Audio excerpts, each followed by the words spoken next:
First order of business would be to approve the agenda. Do we have a motion regarding the agenda? I move to approve the agenda. Seconded.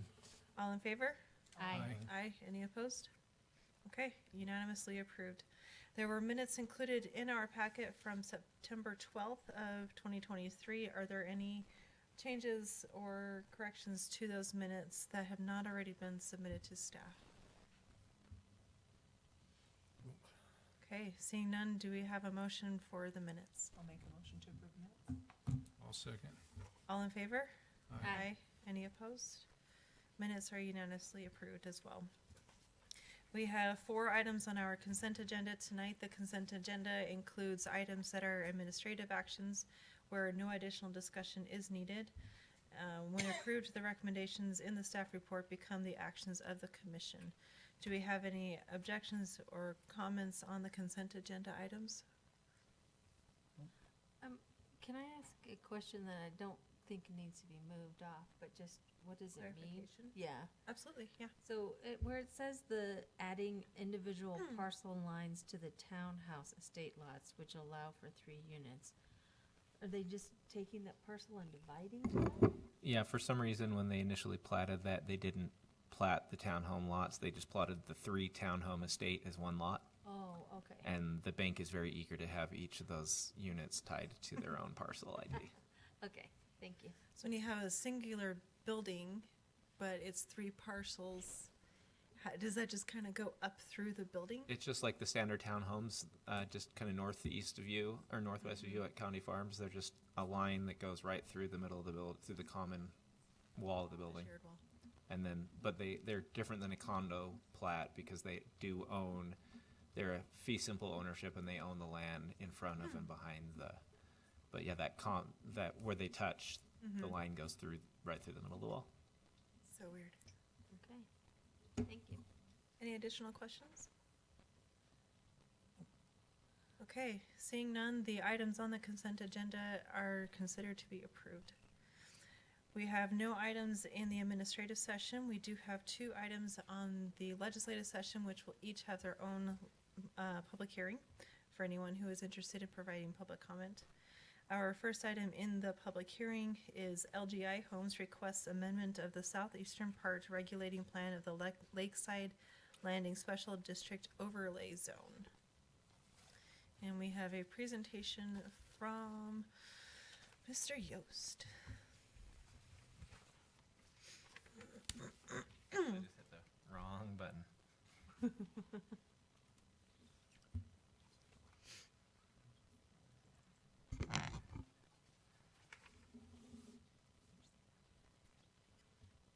I just need to pull up the staff report for the map. It's really just very simple.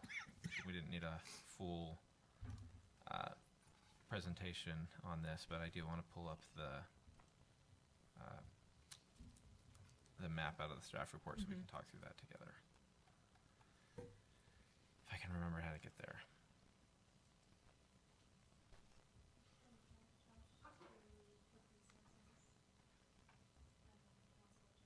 Thank you.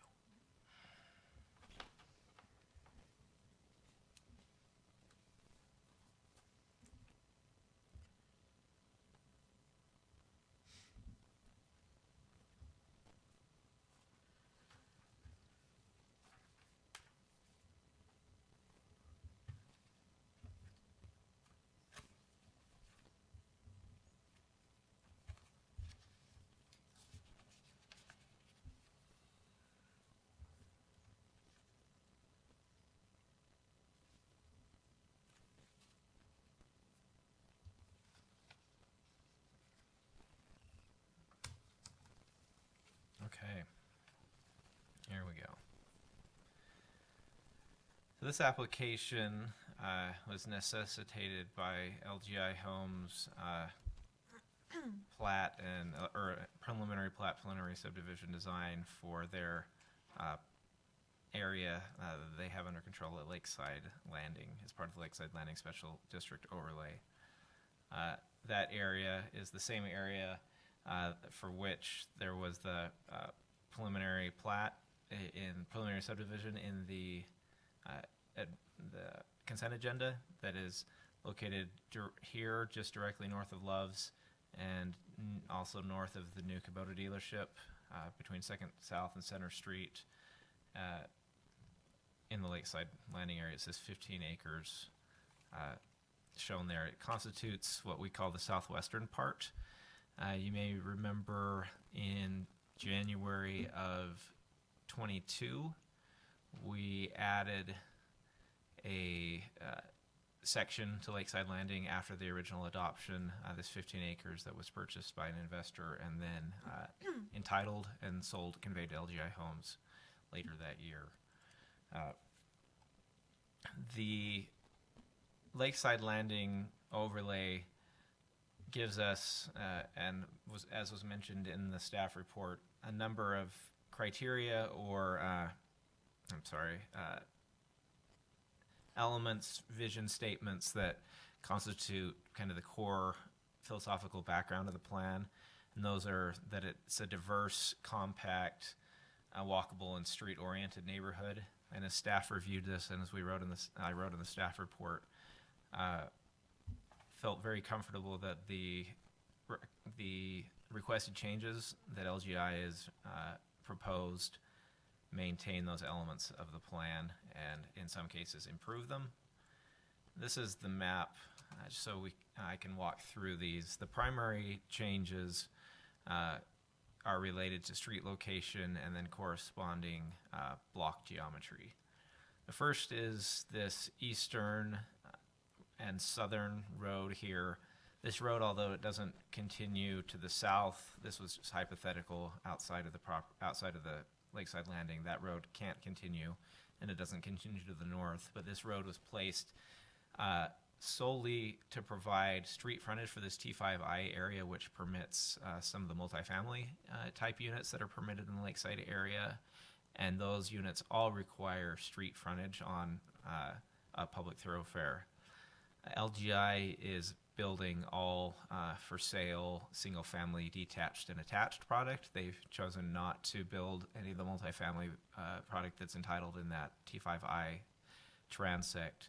So in order to better accommodate their layout and what they're trying to do with their product range, they have asked to remove the street off of this east and south side and reconfigure the interior of this block and its alley arrangement to provide for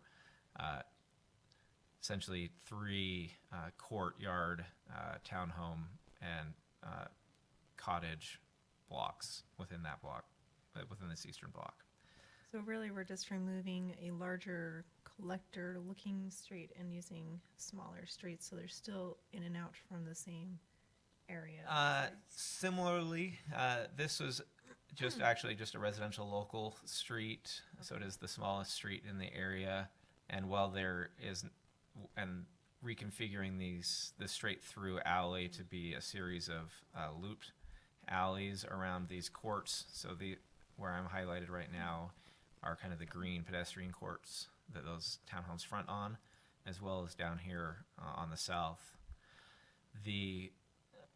On the east side, it is somewhat advantageous because now instead of having residential units looking across the street, essentially at the side of a industrial project and the loading docks, we now have all of the fronts of those residential units facing onto a common court, and it also really nicely terminates the view down the pedestrian green street coming from the west, so that you're now looking into this green court instead of into the interior of the block or potentially through to the industrial.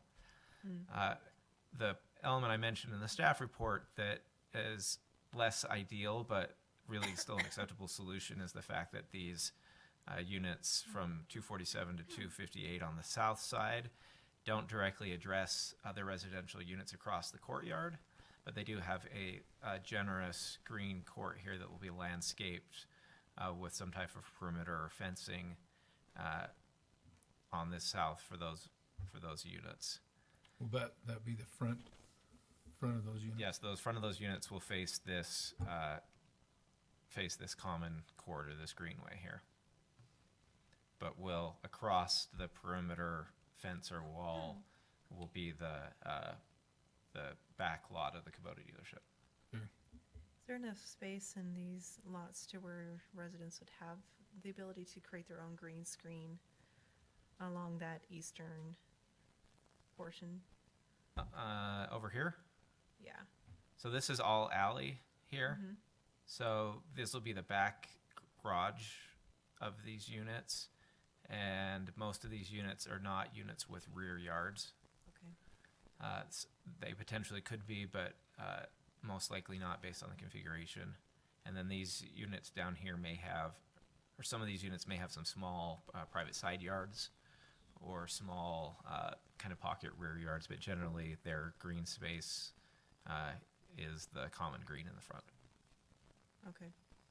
I think I remember that from the design a few months ago. So to summarize, this really just, the benefit here is to give these people a better view than just staring out at a wall. That is a benefit. It also benefits the developer in that they don't have to build an additional perimeter road that they're only fronting one side of. They're eliminating the road. But there's plenty of room in this other road. Yes, that road really wasn't there from a circulation issue. It was there to Just in follow case that those- street-oriented design element that was noted in the staff report, especially where the multifamily. We wouldn't want multifamily in the back of a green court like this. We want it to have access directly to the street. Does it change the density or? No, it does not change the density. Their expected yield is below the anticipated maximum yield because they're not pursuing that multifamily product. Okay. The second is alignment of streets. The regulating plan was based on GIS data and not necessarily surveyed property lines or engineering. So when there's been a number of conflicts between the regulating plan and the real on-the-ground lines, and that's what necessitates the bend in this 200 South Road in 2300 West and a little bit of alignment up at the top. And this is where I feel it's an improvement because it actually is better from a traffic calming perspective to have these roads have horizontal curves in them than to just be straight through. It Slows people down. slows people down, discourages the cut-through traffic, and really focuses the through traffic on the 2200 West, which is a larger street. The last is the reconfiguration of the alleys in the remaining blocks. You basically keep the same form in these two center blocks where it's basically a T and an inverted T. They've just essentially moved the leg of the T off center. And on the west, because this road had to move, it really created a wider block here than was initially anticipated. And so to deal with the additional width in that block, they created these four green spaces that will be HOA maintained. And then the lots front onto that space, because if you've just fronted both sides, you really have too much depth in the block. And so because of that additional width, they reconfigured these alleys, as you can see.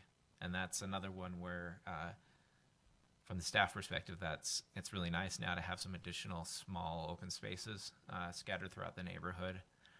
And then from a survey, another one of kind of the survey artifacts or conflicts was we found out that this 15 acres, when we put its CAD in, pushed the green street on the west onto the adjacent property, and then the adjacent property to the west, when it was surveyed, pushed the green street all the way onto this property. So they kind of overlapped and there was no street in there. So they came to kind of an agreement between the property owners about where and how to place that. And so now LGI has moved the minimum width of this pedestrian green street onto their 15 acres and configured the interior lots to accommodate that. Is it the same size that it was originally planned? It's the minimum is it meets the minimum. We're still discussing whether the adjacent property to the west may have to provide a little more right of way based on the size of that green street on the regulating plan, determining exactly how regulating the regulating plan is, because it's a little wider than 40 feet on the regulating plan. But LGI is providing the minimum required width there, as well as in this green street in the middle here. So is that a pedestrian walkway only? Yes, this western on the western side? side is this green street that was previously not, we didn't think it ended up on this 15 acres, but it turns out it does. All right. And then the Or- access to the garages are all on the private driveways? Yes, all of the garage access is alley or lane, private drive loaded. Rear property. In the plan as it is now with T4 and T5I on the eastern side? Yes, That center line is an alley, and so all of the parking would have been or garage or whatever parking would have been based off of that? yes, the parking lot access for the multifamily would have come off the alley, and then any garage access for the single-family attached product on the west would have come off that alley. On the alley. So And there so- would have just been the north and south exit points. Right, instead of the north exit and then these 3 exits on 2200 West. And to note, the transect boundaries have not changed, so there is still the same amount of T5I over here, which obligates the developer to provide a neighborhood scale commercial space up here, which is this lot 259, that meets the minimum required commercial space for the T5I transect. Now, the few elements that that staff wanted to address with Planning Commission, or I wanted to address, is that the creation of these deep courtyard arrangements creates a really nice space for the residents and for the units, and you may not ever hear me say this again, so it is being recorded. It ends up reducing the amount of on-street parking available for these units to a point where it's a little concerning for me. Essentially, you have, 1, 2, 3, 4, 5, 6, 7, 14, 20 some odd units with just a couple hundred feet of street frontage.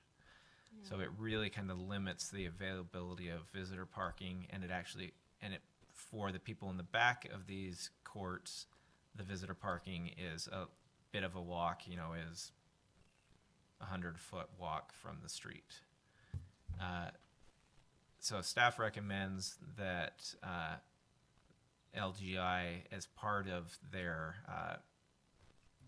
amendment, consider or implement some visitor parking in the rear part of this area, whether that's in this extra remainder next to the commercial building where people could park head in off of that alley and provide some visitor parking. That's one concern. And the other is the over here on parcel B.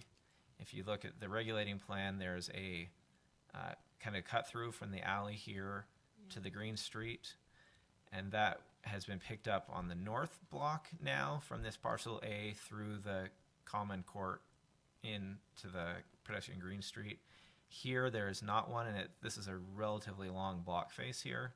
So for these interior people, there might be a bit of a walk both to visit neighbors here or to get to the middle of this pedestrian Green Street. So we're recommending just doing some slight reconfiguration of these blocks to provide a walk through here from the private drive A to the pedestrian street. Because right now, everybody's coming to the rear of those homes that are, 127 through 138. If they're coming from the east side, Right. then they're at the rears And and they they have to gotta go there. out and around, either down the alley or out along the perimeter streets. Mm. So just the inclusion of a walkway there, and it doesn't have to be wide. No units front on it, so it doesn't have the minimum 16-foot width of the common courts where you have units fronting on it. So it could just be a 10-foot pedestrian walkway, or just even a 5-foot sidewalk between those lots. Doesn't need to take up a lot of room, and it appears from the plat that there is they're constrained east to west because of adding the pedestrian Green Street, but there is a little bit of room north to south to squeeze in a pedestrian walkway there in line with this existing pedestrian walkway. Or- So, Josh, back to the parking for a second here, and then maybe back to that. But, Yeah. So we actually they lose parking spots with this street issue, right? So there are fewer parking spots available because of this street change, right? There, you lose the on-street parking on this is- perimeter street. So correct? it's fewer parking spots, Yes. right? So, and it sounds like you've made some recommendations to fix that, but I would say, at least I probably wouldn't approve it today until those issues have been fixed, both that and the issue you brought up with where they moved parcel B and then, made parcel A bigger, and it caused those other issues that you described. So I think, I don't know, for me, I'd like to see those little things taken care of before we, make a move to approve this or to send it for approval. Are those things that can be required by the city, or are they more asks and suggestions No, because they're this not is- in the code? This is a legislative item, so the city has broad discretion in approving it or not. So it almost becomes a quid pro quo where the city says, we see that you'd like to make these amendments and we agree that it's a positive, but we also like for you, in order to, have our support, to do these things for us. And that is reflected in the recommended motion, those I two, saw that. those two additions. Josh, with each unit, do they have one parking stall? Two. Two, thank you. Too. That didn't change, right? That No. doesn't change. We're just, some of the elimination is just visitor parking. On the street. Or on on street. street Right. parking, You're losing a street, so you're losing that curbside parking. frontage, yeah. So we don't have any minimums that are in the regulating plans where you have to have this much on-street parking because that's a public. Yeah. Right, no. Right. Yeah. But All, it's already gonna be so packed. all the required parking's taken care of on site or on the parcels. But just looking at this and thinking of the ratio between available curb space and units is somewhat lower here than it will be in other areas because of the width of these blocks. Oh, I agree. So, again, staff, I keep referring to myself as staff. Good job, staff. I don't feel like I normally do that, but Which hat would you like to wear today? I'll just not wear one. The proposed amendments meet and maintain or enhance the vision statements and the intent of the Lakeside Landing Special District overlay, and we recommend that the Planning Commission recommend approval. Recommend the City Council approve with the two conditions that we noted in the staff recommendation and included in the recommended motion. You have an applicant here today that is prepared to address you, and I can answer any questions now or later. Okay, do we have any questions for staff before we move to the petitioner? Well, just real quick on the recommended motion, where it does talk about this. I mean, it doesn't make this a requirement, right? It just says a recommendation from the staff. Well, Anything we do is a your motion is just a recommendation to council. No, I'm talking about what's included in this piece. It's recommended to the petitioner, No, right? No, you're recommending to the city council that they adopt this with the changes as noted. yeah, the second recommendations there is just saying, referencing the recommendations that they have made have to I be understand, included. but what I don't really want to do, and maybe you can educate me on this. I don't want to recommend that city council approve it until these changes are actually made on the. Well, and that- maybe we can't. That's why including, it says, this is saying that. Yeah, So including the staff recommendations. including these two I understand. I things. just think that we've been stung on this in the past. It seems like. I know. I That would don't be up to the know. council. If the council takes into our recommendation, as we've been told that they do, then there's that 2 weeks time period between our recommendation and the presentation there for changes to be made, and for council to decide, have these recommendations been implemented in the plan. Because we're recommending that they do require the pedestrian walkway and off-street visitor parking. Yeah, but But we're it's not just not- recommending, like Brett's original concern was, we're not recommending that they maintain the same amount of parking on-street parking. And I think that's your concern, isn't it, Brett? The concern is that there's not enough parking down there. Right. Right. And if we don't have something in writing, And and the again, I know we're not the final decision makers and we're just sending it out for recommendation, but if we don't have something on the plans, it makes me nervous, because I've seen it happen in the past where it doesn't ever. So this is saying that if the city council agrees with our recommendation, they wouldn't get the approval to make the changes unless they add that visitor parking. So Liz, will you make sure that's really clear to the city council? Awesome. Brett is very concerned about, hey, man, we already have problems with parking in other places that have been approved already. And, you know, I hope we've learned a lesson from that. We have people from that neighborhood right here, in fact.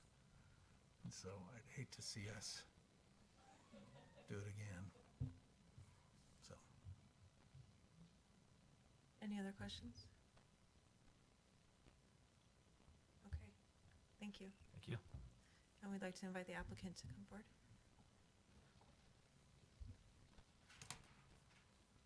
Hello, Planning Commission. My name's Spencer Connolly. I'm with LGI Homes and excited to meet with you guys. Thank you for making the time to talk with us about our project here in Springville.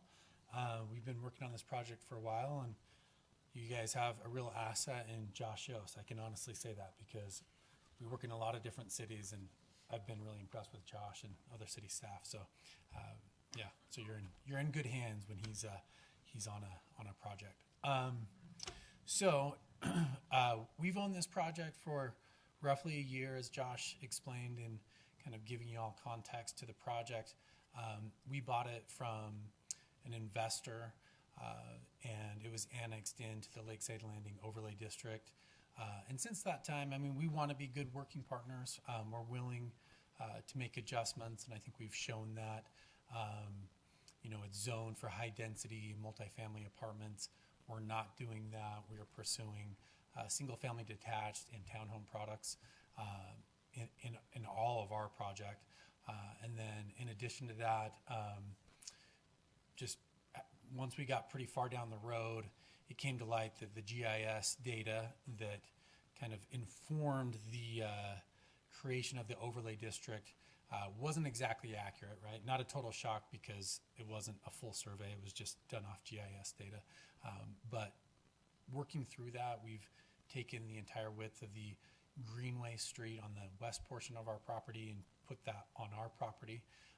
So those are a couple of examples of just, you know, how we work. We want to be good neighbors, good partners in the community, and we want this community to be beneficial to the city. So it sounds like really at this point there's the two items that Josh mentioned in the staff report. So we have that walkway access on the eastern portion. It's around lot number 133. I think the two issues we do have solutions to. We're still working through it. Staff gave us their reports recently, and I've discussed this with our civil engineer. So we think we have some solutions. I just want to kind of walk through those with you, and then we'll work through staff, and hopefully we can come up with a solution that works for the city and for us. So if we were to keep things as is on the west side of the site plan, I don't think there's too great of a distance if you're going from lot 132 up north to 100 south to access the Green Street. And similarly, if you're walking from lot 133 south to access the Green Street, I don't think that's too big of a burden. So I think as is, I don't think it's a significant issue. With that being said, I think we have at least 14 feet that we can work with. And so one question I have is basically what is the width, and what would the minimum width be for that walkway? Would you want it to just mirror the width that is in parcel B, which you can see located between lots 103 and 104?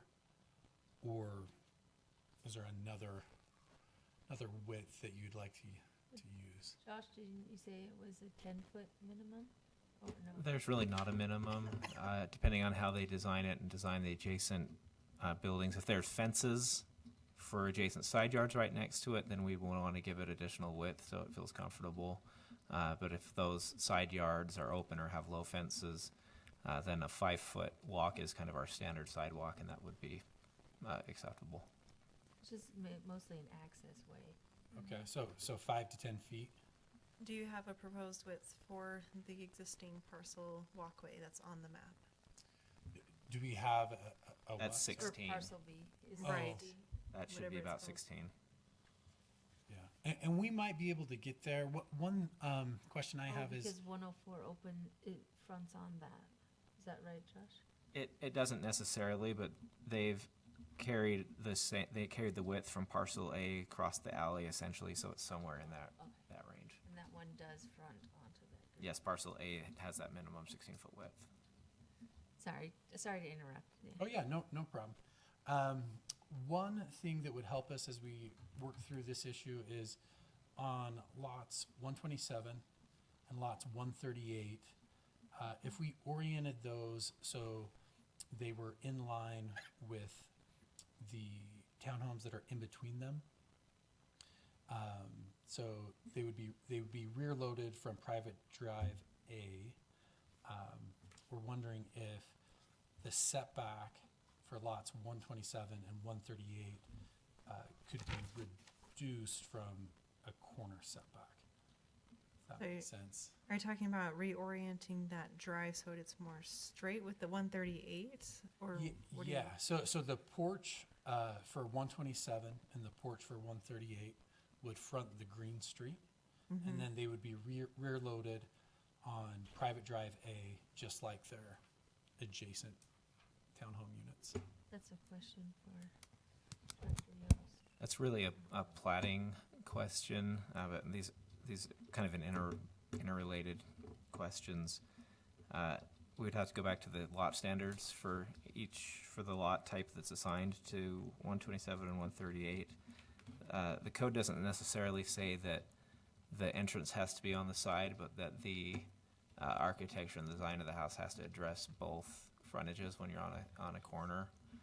And the additional lot width that you see in those two lots is really to accommodate the fact that there is a little bit of a wider side yard when you're facing a street than when you're facing an interior lot.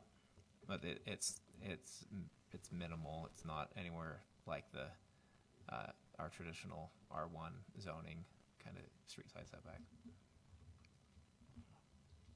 Okay. Yeah, I think that gives us enough room. I mean, if ultimately what the city would like is a walkway of 5 to 10 feet, near that lot 133, I do think that is an issue that we can solve within the next couple of weeks. So I'm not too concerned about that. I think I would lean more toward the 10-foot for the reason that you brought up earlier of it not feeling confining.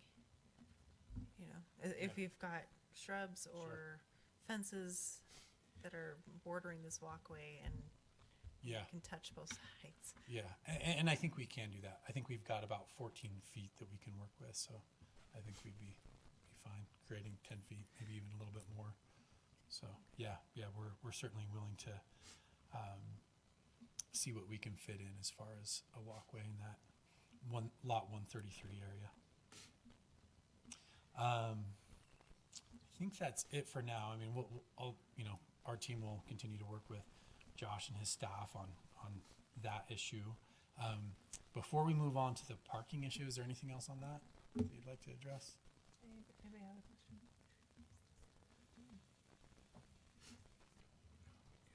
No? Okay. Okay, Brett has some concerns about parking. Josh has some concerns about parking, which he I noted. think we all have staff concerns report. about. Everyone has concerns about parking. Okay. Okay.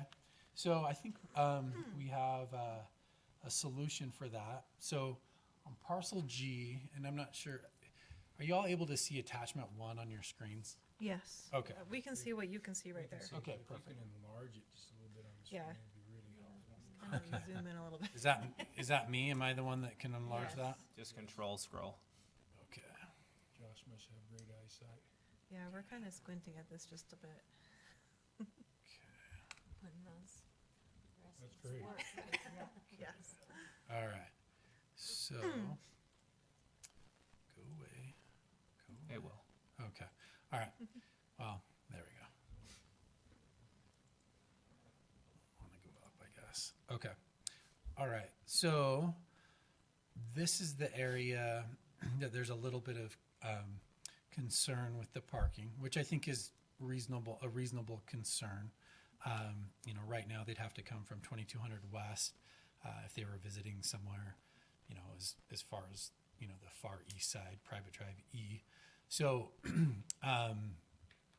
if you look at parcel G, where the cursor is, just below the commercial lot, lot 259, currently that's just kind of a grass area, and it's not near much. It's near a drive and a commercial parking lot.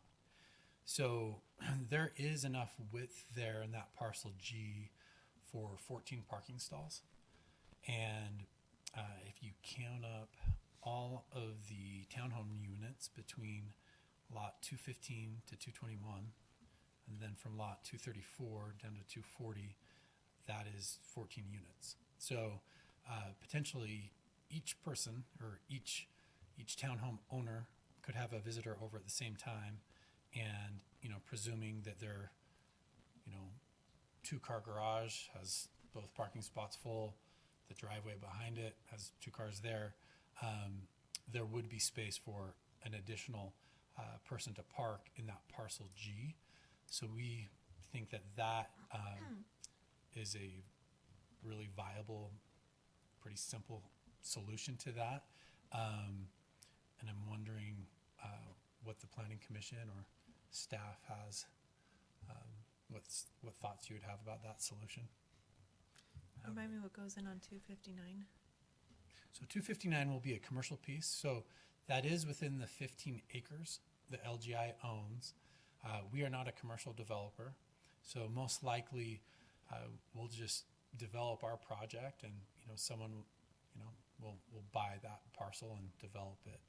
But it's a commercial zone and needs to be for the Transect T5I.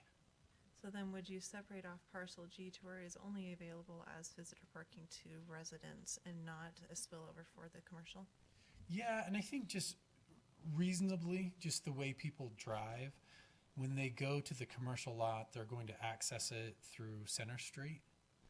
And so I don't think, I guess it's possible, but I just don't think it's very likely that someone would enter the residential neighborhood and then drive to parcel G to park. Karen, are you talking about signage?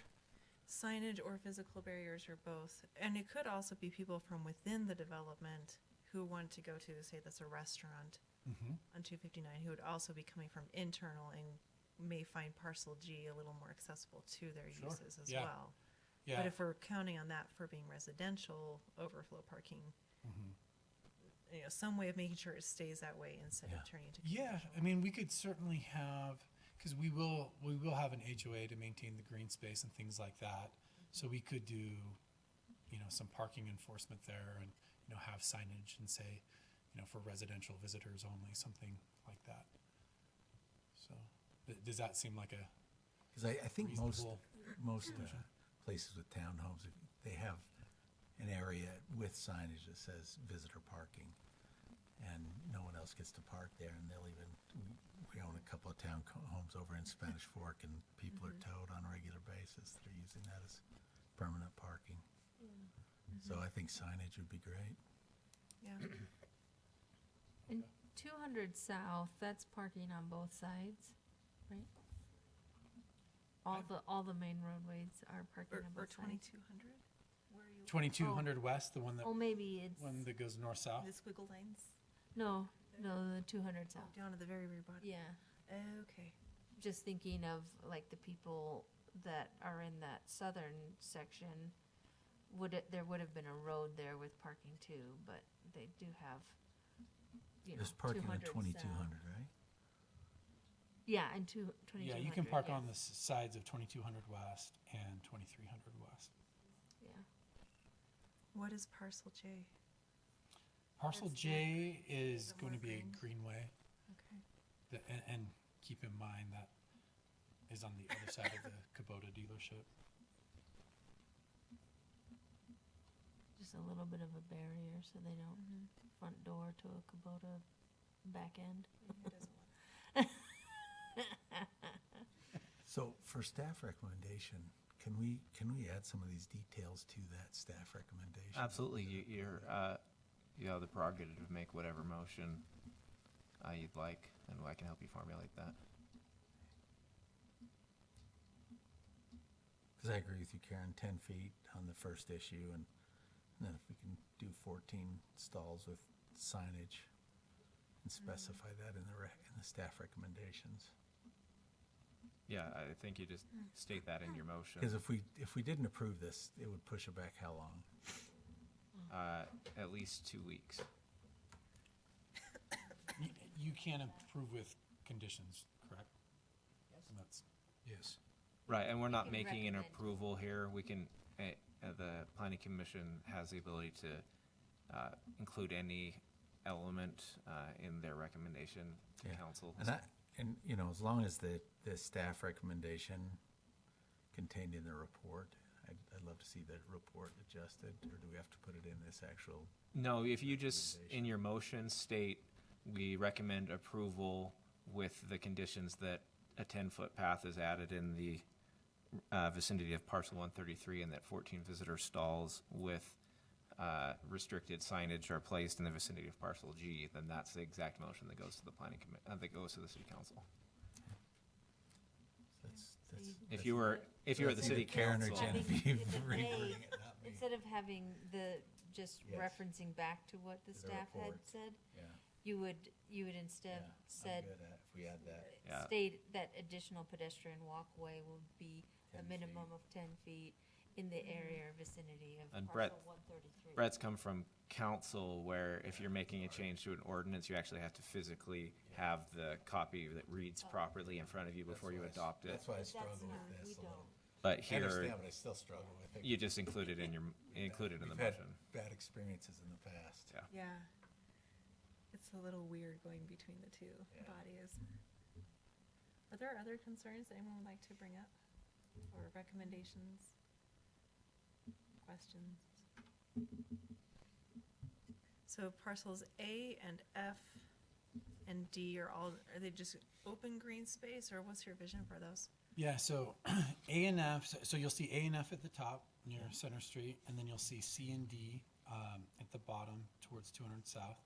So A and F really will be parks, like pocket parks, like, small parks. The city is interested in having a regional storm drain system, which I wondered you where may that be was aware of. What's that? Wondered when that was coming up. Yeah, yeah. So, it's always hard to predict, how quickly that regional system will take form. So parcel A and parcel F both have sufficient volume to be temporary detention basins. So that will be a temporary solution for that. And then parcels C and D would also be kind of green space pocket park areas. Okay. And this is in the high water table area, yes? We are not doing basements, if that's what you're getting at.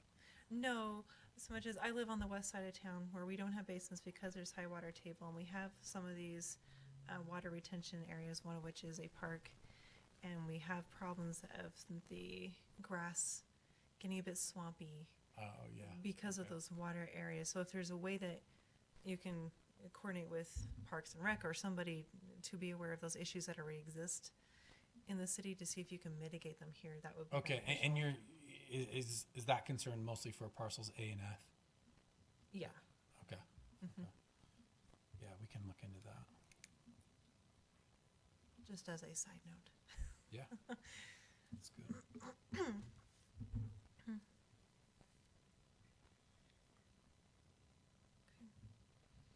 Any other questions, Raymond?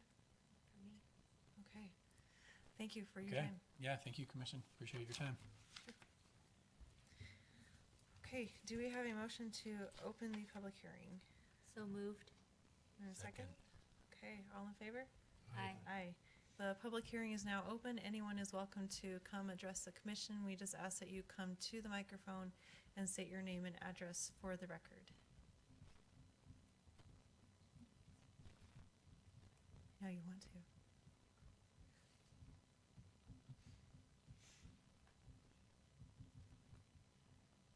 Okay, seeing none, do we have a motion?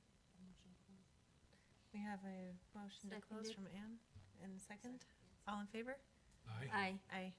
Okay, the public hearing for this item is now closed. Any discussion on this item before we move to a motion? Nope. I already feel like we've We already. kind of did our discussion beforehand. Okay, then I'd welcome a motion from anyone who would like to take a stab at that. Maybe smart people need to, Well, I think we have a whole tray full of We smart do. people here. But I move to recommend approval of LGI Homes' requested amendment of the southeastern part regulating plan of the Lakeside Landing Special District Overlay Zone, including the staff recommendations contained in this report for an additional pedestrian walkway to be located in the area of parcel 133 and a minimum of 10 feet, and off-street visitor parking in the area of parcel G. With a minimum of 14. Oh, with a minimum of 14, just Parking 14 stalls. parking stalls. with signage. Oh, with signage And or other barriers. and other mitigating Those things. to decrease the possibility of commercial Usage, usage. that works. Got that, Heather? 2 thumbs up. Yeah. Any amendments to the motion or a, Second. there we go. Okay, all in favor? Aye. Aye. Any, opposed? Okay, that passes unanimously. We will move to the next item, which is item 6, or the second item for the legislative session. This is Springville Community Development seeking a recommendation to adopt the 1600 South Area Plan. And again, Director Yost.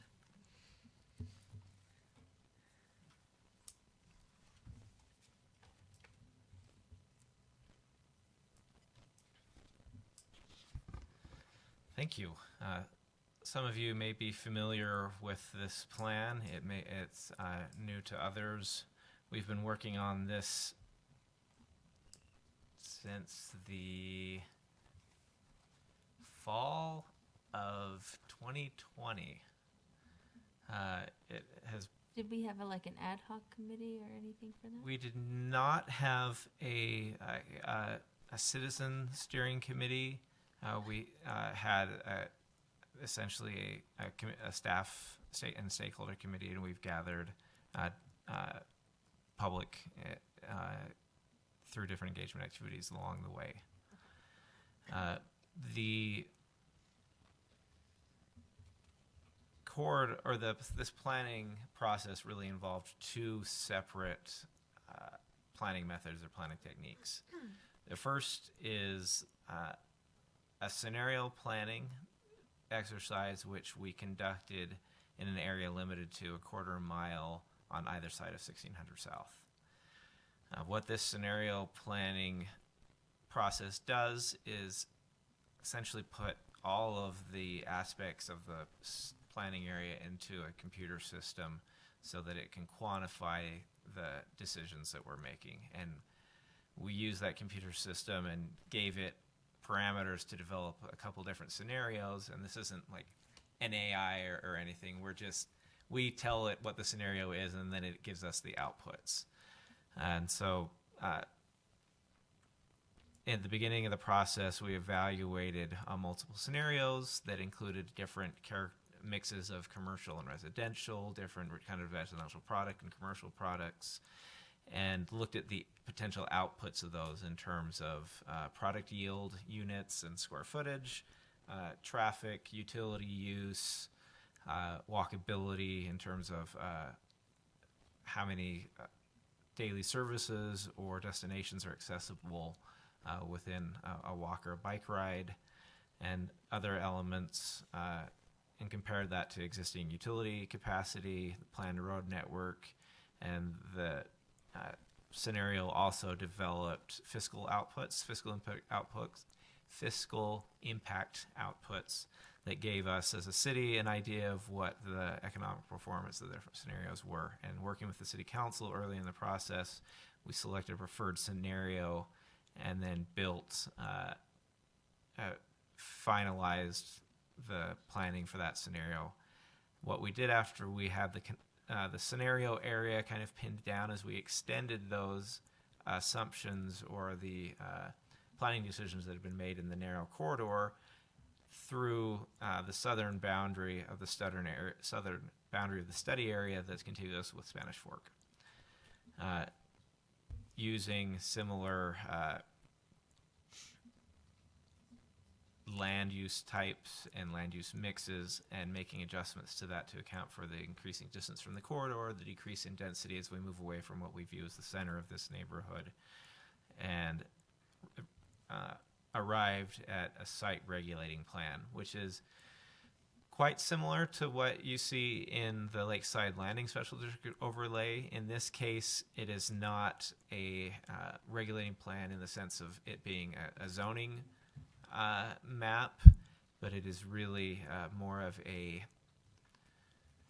general plan level land use map that tells us what land uses are being assigned to what areas, what streets, what the street network is proposed to be, what the open space network is proposed to be, and that really brings us to this regulating plan, which assigns land use types listed over here, and then roadway types to the transportation network and the land within the study area. The general gist or idea of this project, or of this plan, is to concentrate the commercial, or the more of the traditional suburban commercial development that the council really indicated was important, onto both the 1200 West corridor, which will connect to Canyon Creek as the 1200 West is completed south of 1600 South in that area, and then to the west on the Santana property that the city owns to the south of 1600 North, and remaining a greenfield and redevelopment property to the north of 1600 South, with an additional smaller commercial node on SR 51 at 1600 South, anticipating the future connection of 1600 South through to 1600 North in Mapleton. That really concentrates those larger footprint, larger intensity commercial developments in neighborhood centers, which have the opportunity to create a good sense of place and avoid the downfall of typical retail strips where we would just say a couple hundred feet on either side of the road, we're just going to call it retail, and end up with more of a vehicle-oriented, less friendly kind of Orem State Street or 4th South kind of situation. This is also very similar in terms of land use allocation to what you see in the 4th South corridor, as it essentially runs from Main Street here on the east to I-15 on the west. This is analogous to the Walmart and 1750 West commercial area. The area along 1200 West is similar in positioning and size to the Smith's anchored neighborhood center. And then the area on the east is essentially analogous to the Main Street South Gateway zone, 12 blocks to the north. There are additional neighborhood or village centers throughout the area. One is particularly located in the core of the southern area, kind of this southern residential neighborhood that's surrounded by generally lower density housing with more medium density or medium high towards the center, creating a neighborhood center here with some public open spaces, a mix of daily services and destination small scale retail, really creating what you maybe experience in Salt Lake in 15th and 15th or 9th and 9th, some of those, or the lower avenues, some of those small neighborhood scale centers that provide daily services and really third places that aren't work or home for people to gather and socialize and build a sense of community. How does it work with that orange being more like a blob and not? So again, this plan is not a zoning map, but it's communicating at kind of a 30,000 foot level of what the intent is. When we really get down in the next phase of the planning process into crafting a zoning code and a regulating plan, we'll more closely define that, but still allow it to be flexible to accommodate the way the market evolves as this area develops, so that the city council can make those rezoning decisions specifically as specific proposals come up, or we see demand change and shift. But from the 30,000 square foot level, we're basically saying there is a blob of medium density housing surrounding this little neighborhood center down here in the south. So the intent is for that to perhaps ebb and flow according to how the surrounding area is finalized in its own development. Right, and where, responding to property lines and the final streets as they're implemented, we're basically saying in this area, and there's a general amount of space, square footage allocated to it, but we're not drawing a specific surveyed line around it. Okay. This is more akin to what planners would call like a bubble diagram, more than saying this specific piece of property has this specific use. More like a land use map. Yeah, not yeah. It doesn't zone map. necessarily follow parcel lines. It is more general at the general plan level, and would need to have a zoning code adopted and implemented, or developed and adopted to actually create any development entitlements on this property. Adopting this plan is akin to adopting the general plan. It doesn't apply any zoning to the property or give anyone any development rights, unless the state changes the way general plans work on us, which they may. Oh. But at the moment, this essentially conveys the Planning Commission and the City Council's vision and policy level guidance on how this area should develop. And each one of these different categories in the plan has a set of densities and forms and topologies that are related to it and permitted within it that then would be further refined as we develop the zoning for this area.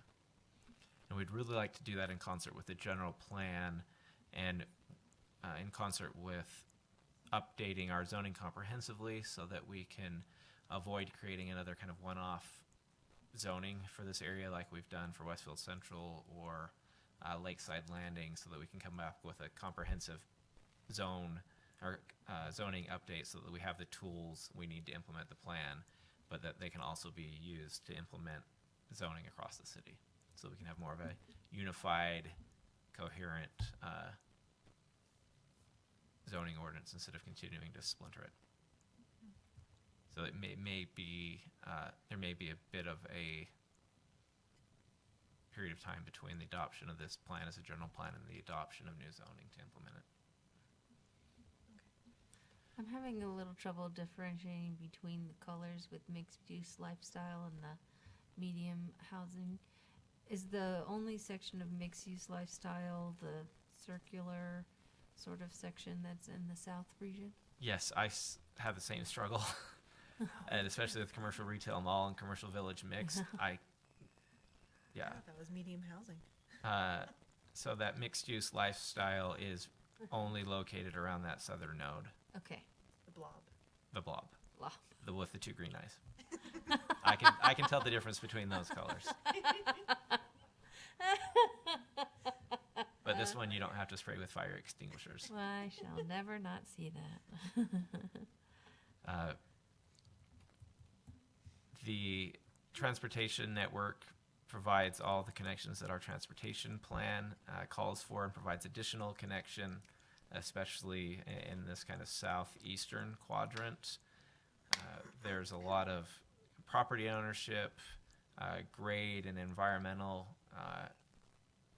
elements here that make this development over here more difficult, but we're really trying to guarantee that we will have these transportation connections, one up here at Evergreen, so you can get into this area across SR 51 from Evergreen, that you in the future will be able to come from Harvest Park in Mapleton, across south of Sunrise Ridge, and across the rail to SR 51 into the southern area here, just north of Spanish Fork Parkway, which will be down here, and then creating all these additional internal connections so that it's seamless from a transportation network standpoint between Spanish Fork and Mapleton and Springville. The other element you see on this plan is all of the green lines, which represent the active transportation backbone, the continuation of the Dry Creek Trail through to the west all the way to I-15, connecting to a potential rail trail on the Sharp line, as well as the plan calls for 10-foot trails on both sides of 1600 South, going east and west. And that, connecting with the Dry Creek Trail, will be how we plan to get across the freeway into Spanish Fork to then access Spanish Fork section of Dry Creek and get you up into Lakeside and towards Utah Lake. Then there's the Tintic rail trail, which bisects the area kind of northeast to southwest, and then an additional series of local active transportation trails and a 10-foot side path on the west side of SR 51 that would continue the path that you see in Spanish Fork. Do we already have signalized crossings at these intersections where we're hoping or planning to have connection to Mapleton and Spanish Fork, or are those in the works? Would you clarify what you mean by? Oh, for rail? No, we do not. We have a crossing here that is on the register and is a crossing. Those, as that road doesn't exist, there is a small road in here that accesses that crossing. But this is really the only rail crossing that the plan recommends, and it's really outside of the scope of the plan. But when the Provo subdivision consolidation happens and the western track is moved to the east, so there's just one track following this eastern boundary, that at that time we'll work on implementing getting those crossings developed and getting those streets further developed. There will be no crossings of the Sharp line in between I-15 and 1600 South between Spanish Fork and Springville here. We don't have the financial resources or the existing crossings to make that happen. Our number one priority right now with crossings is to get a crossing established in the vicinity of 700 to 900 South through that station area. So you could go from the rec center to Walmart without going on to 4 South. Because right now we have a 12-block barrier on the south side and a 14-block barrier on the north side. So those are the gaps or the barriers that we're really trying to bridge. So we're not going to be able to have any crossings in this area. Generally, my intent tonight was to introduce this, answer questions, facilitate the public hearing. This really is primarily for discussion, as last week prior to going to council, we realized that there are some major busts in the modeling numbers that the consultants provided to us. The regulating plan is telling us that we have 7,900 acres or 790 acres with 7,300 housing units, which is about 9 net per acre.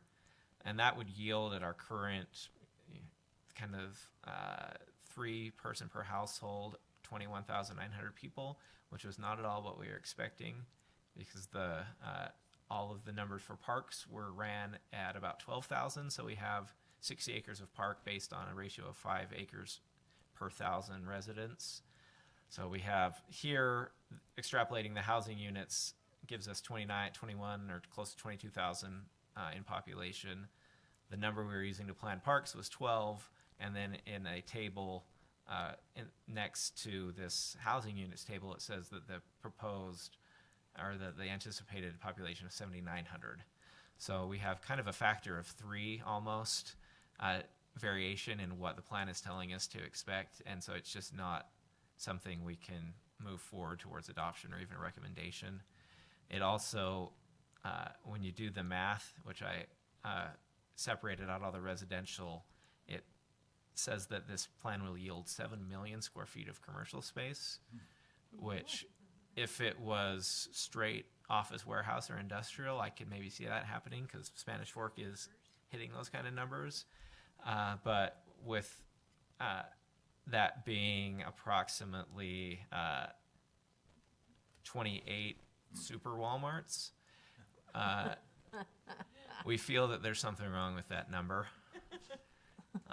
And it includes all commercial, office space, medical, professional office, hospitality, retail, but still 7 million square feet, as my dad would say, doesn't quite pass the smell test.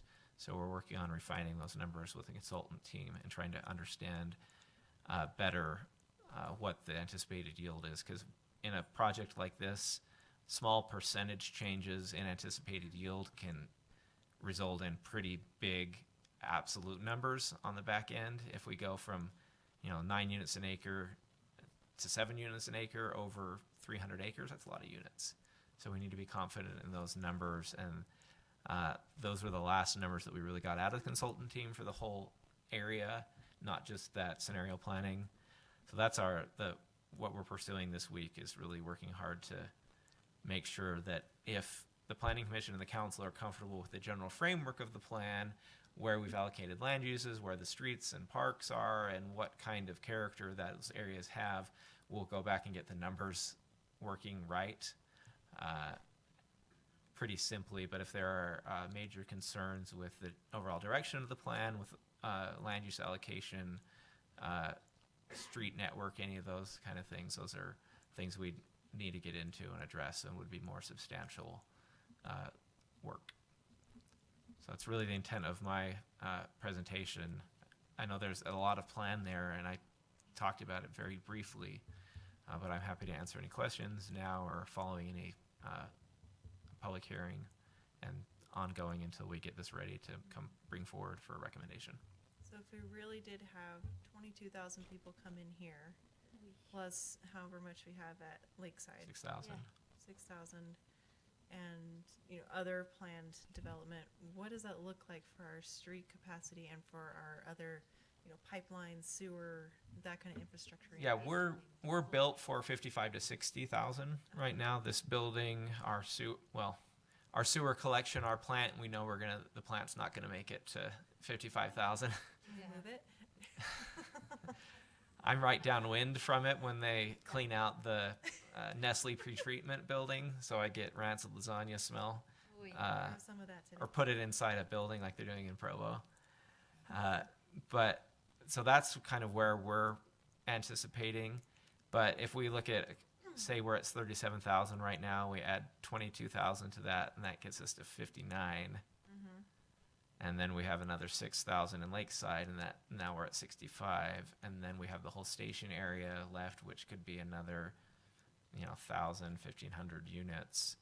We're kind of exceeding our long-term capital planning and transportation planning targets, so that when it's at 12,000, it works right. But at 22,000, it starts breaking the model. So So then do we need to change some of the uses in order to bring those residential numbers down? We have to figure out what's going on in the numbers to know, because I don't trust this number, and I don't trust the math behind it. So we have to figure out that if this plan is really, if the numbers are right and it's not 12,000, it's 22,000, then we need to go back and revisit either how much land is, so if we go back to this plan, do we really want this whole area along 51 to be a village mixed use, kind of like you're seeing in Spanish Fork, which is a mix of, single family and multifamily and commercial, as you're seeing going along kind of the expressway and all the way down to about 8th North in Spanish Fork? Or do we want to allocate that to another use? And then for each of these categories, do we want to knock housing medium low down from 7 to 5 and extrapolate the difference that makes? But I have to be confident that all of the arithmetic is correct before we start making changes to the inputs into that math. And right now, as we all sat and looked at it last week, we really don't have that level of confidence, even down to we're not sure if it's net or gross, because it's somewhere in between. Because if it's net, it should probably be about 650 acres net, and if it's gross, it should probably be closer to 800, or a little over 800 total acres. So those small shifts, when you extrapolate it across such a big area, can cause really big swings here. But we're generally comfortable, and the council is generally comfortable with the densities assigned to the different categories. We may tick those down, just an incremental notch on each one of those, but we really need to see and have the subconsultant that did all of the modeling help us understand what's going on here and why it seems to be so broken. There was quite a lot in the report. Was that explaining the, modeling, or it was just a lot? And so, I had a hard time parsing through all of it because I didn't know exactly what I was looking at. Because this doesn't look like a normal, community plan or something like that. Right. It was set up differently. Yeah. It was really, yeah. in the process we undertook here was really intended to be pretty objective, so we could get a good grasp on what we were getting out of this, so that we would know, hey, do we need to go dig up that sewer line we ran along 1600 West from 1600 South up to the plant? Because if so, that's really expensive, and is that going to make sense? So we needed to kind of know, as we're taking a bunch of area out of an area that had never really been calculated when we did all that math. Oh yeah, that's industrial, that's farmland down there. Now that we're actually looking at, it's probably not going to be industrial or farmland forever. How does that impact us? So a lot of those tables are providing that data, like how much different type of businesses it's anticipated, how much employment is coming out of it, how much residential is coming out of it, what the potential sales tax revenue and cost of service is going to be. So those are all in there to provide us more of a objective or a quantifiable output to determine whether this plan truly was the correct plan and met with all of our prior planning.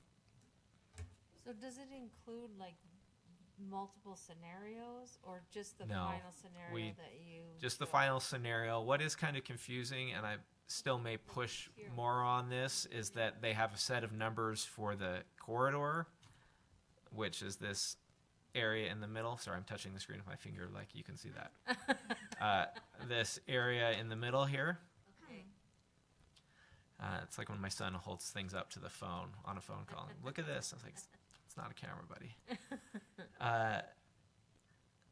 They give us numbers for this, and then they give us a second set of numbers for the whole thing, inclusive of this. So to me, it's still a little confusing as to what numbers are what. I'd really like it to just boil down to one set of numbers that tells us what the planning area as a whole are going to generate.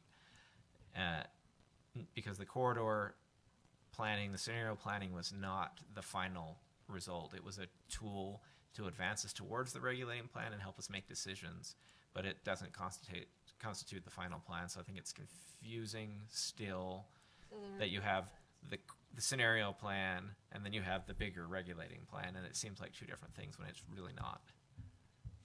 So it's really kind of walking through that whole process. Yes. Okay. And then walking through how a code is recommended to be set up to implement this, and what the general parameters should be for that code to achieve what the plan is anticipating. What was like the tier 1, 2, 3, the tier stuff about? Do you have a page reference, perhaps? I think it was pretty early on, actually. It's not in our printed packet. Are you looking at this? Oh, yeah. What, this is criteria? Yeah, so what this is saying this is how the code would be set up. That on the top level, you would essentially say what type of place is whatever area, and we're really only using Boulevard Community, and this is set up based on the Wasatch Front Regional Council form-based code template. So I think it'll be Town Center and Boulevard Community. And then in the next level, we identify the land use districts, the open space types, the street types. And then the final bottom layer of the cake is the exact dimensions of lots and setbacks and what uses can be permitted on each lot. So you could look at this like in the Lakeside plan. This is the regulating plan. This is the street plan. This is these are the descriptions of each transect, and then these elements down here are the specific building types. Let's say for a cottage you have to have 50 feet and it's got to be 1,600 square feet or less. They're just essentially trying to describe the structure of the code that's anticipated to come out of this plan. And so when it says like a series of scenario plans, is this the series, tier 1 and then tier No, 2? Or this it's just... This is just the structure of the code. So you could look at it as chapter 1, chapter 2, chapter 3 instead of tiers. Tiers might be confusing. Just that it's the layers of regulation from broad to specific. So are there multiple No. scenario plans No. on here? We evaluated multiple scenarios as part of the planning process, selected a preferred scenario, which is reflected in the plan, Okay. and then use that preferred scenario to extrapolate out the plan for the whole planning area. Okay, thank you. You're welcome. I've had the same conversation many times. I think I just needed like a frame of reference so that I could put things together. Me too. Yeah. Yep. So we will be giving a recommendation at a later time. Yes, I'm not asking for a recommendation tonight because I don't have a document that I feel comfortable asking for a recommendation on. But to continue to advance the process, came to spend some time discussing and presenting and bringing you up to speed. Will we be asked to continue it? Yes, that would be the recommendation. But we did advertise or notice the public hearing for tonight, and there are people here in response to that. So it'd be, yeah, that's my presentation. If there are further questions now or later, I'm happy at any time. Does anybody have any questions they'd like to ask at this point? Okay. Well, thank you. Welcome. All right, there's no applicant for this item, so let's move to the public hearing. Do we have a motion for the public hearing? So moved. We've got two. One of you I'll wanna be a second. Okay. All in favor? Aye. Aye. Okay, at this point, the public hearing is open for this item. We invite anyone who would like to address the commission to come forward and state their name and address, please.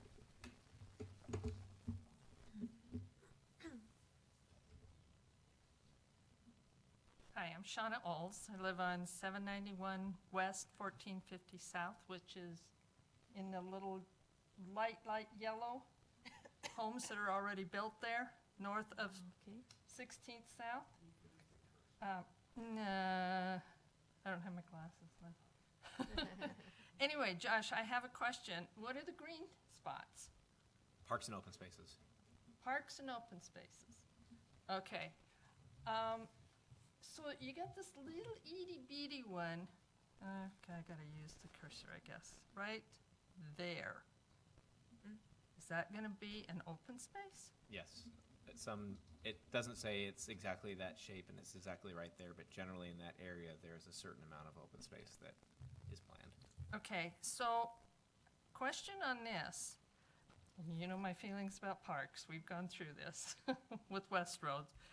But north of 1600 South, I see Kelvin Grove, and I see 2 small green spaces that are being planned for that section. All the rest is below 1600 South. And we have fought for park space to go in north of 1600 because we don't have any parks in there. We just built houses. Now you've got that park space that's going in across from Meadowbrook Elementary, which is great. I'm thrilled for that. But I just feel there's so many houses up there, and now there's more that are going to be built in there, that we still don't have enough play area for the children.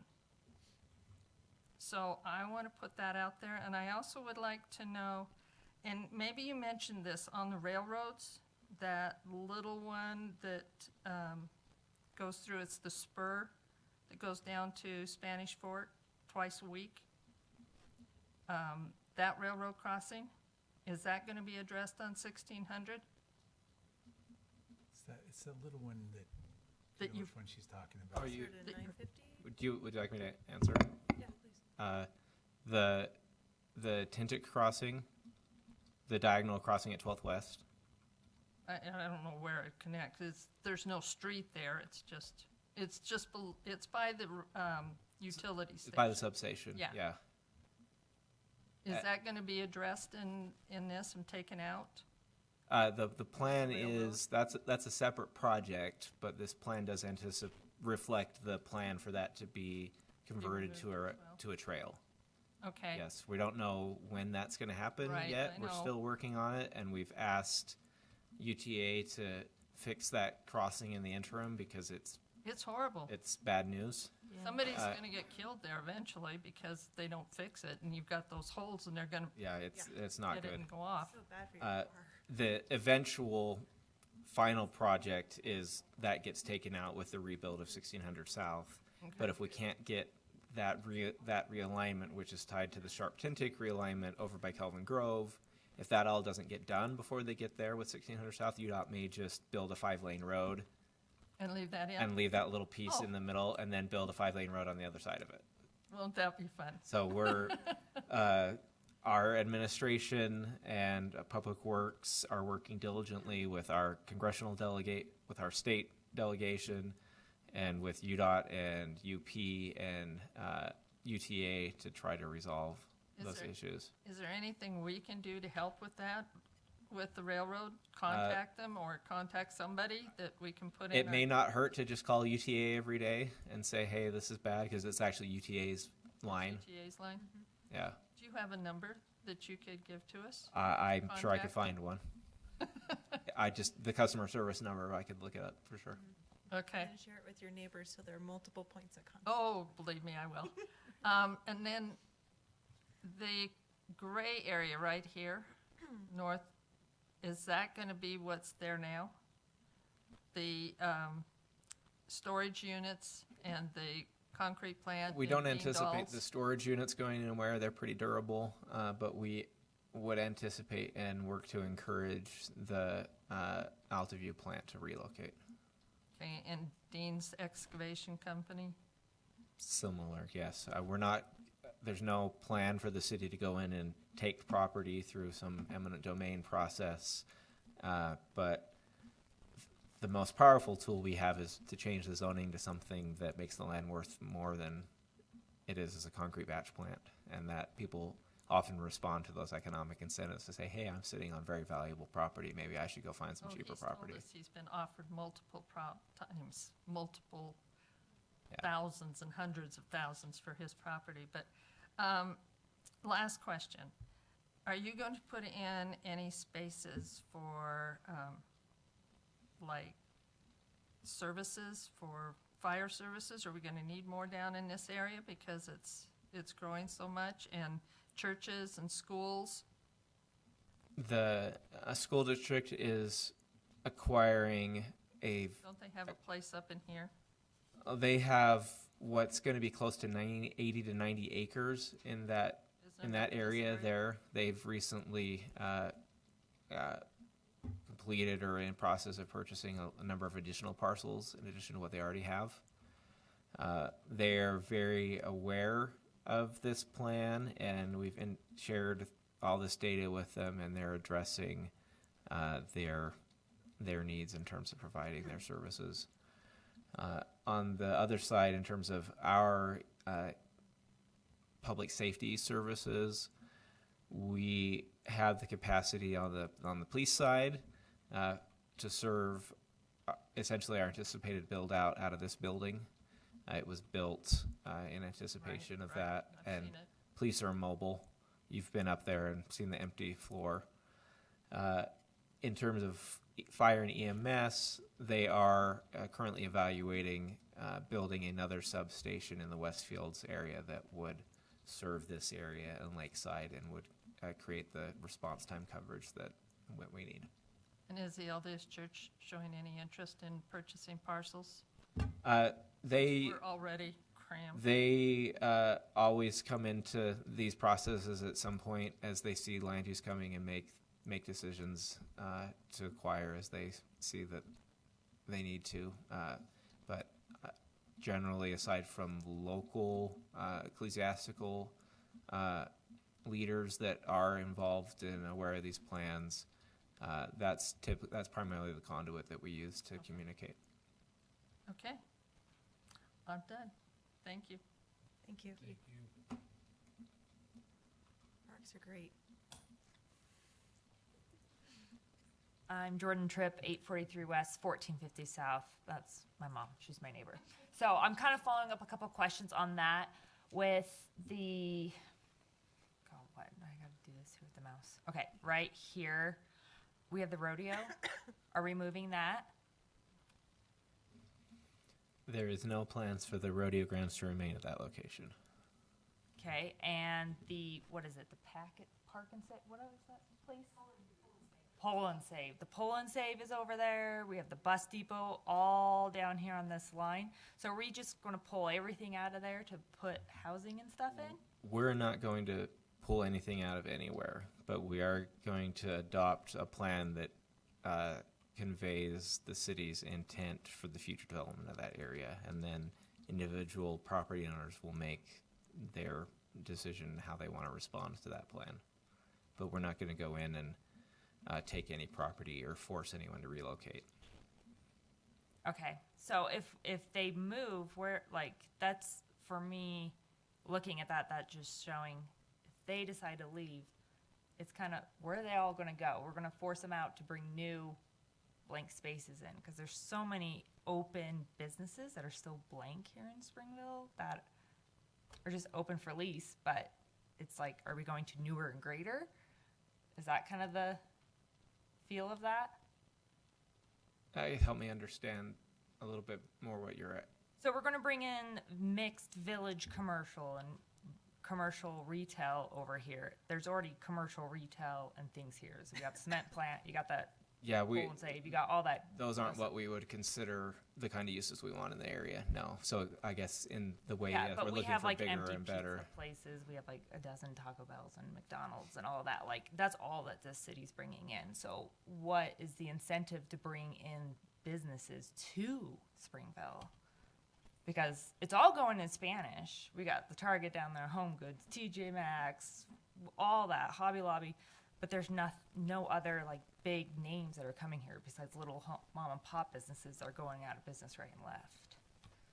So what's the incentive to change all of this and put in medium-high housing and the commercial mixes Well, if we're blanking half the city north, but on south, we're just gonna cram it in there?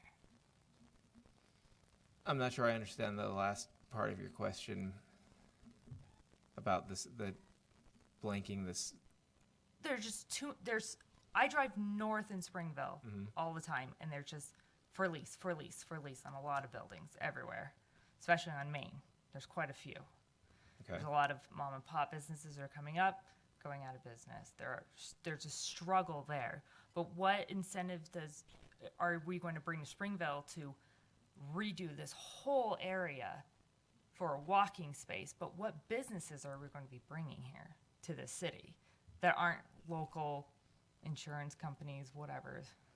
Well, there's a lot of answers to that, and the first is that this plan doesn't necessarily say one is better than the other, but provides different settings for different formats and sizes of businesses. The darker areas that you see labeled commercial retail mall by the freeway and along 1200 West and on SR 51, those are more of your larger format national tenant type of developments. We have a developer that's interested in extending the essentially the character of Canyon Creek or that format of commercial north along 1200 West. There are some national tenants still that are not in the marketplace that would like to be, and there is no more room in Canyon Creek for those size of tenants. There's some additional inline and pad space available there, but there is some demand in the market for larger tenants. We also anticipate that this plan is very much a multi-decade vision, and that we're not going to see things change overnight. The city annexed the Westfields over 20 years ago, and we're just seeing things start to tighten up now, and we still have a pretty big hole in the middle.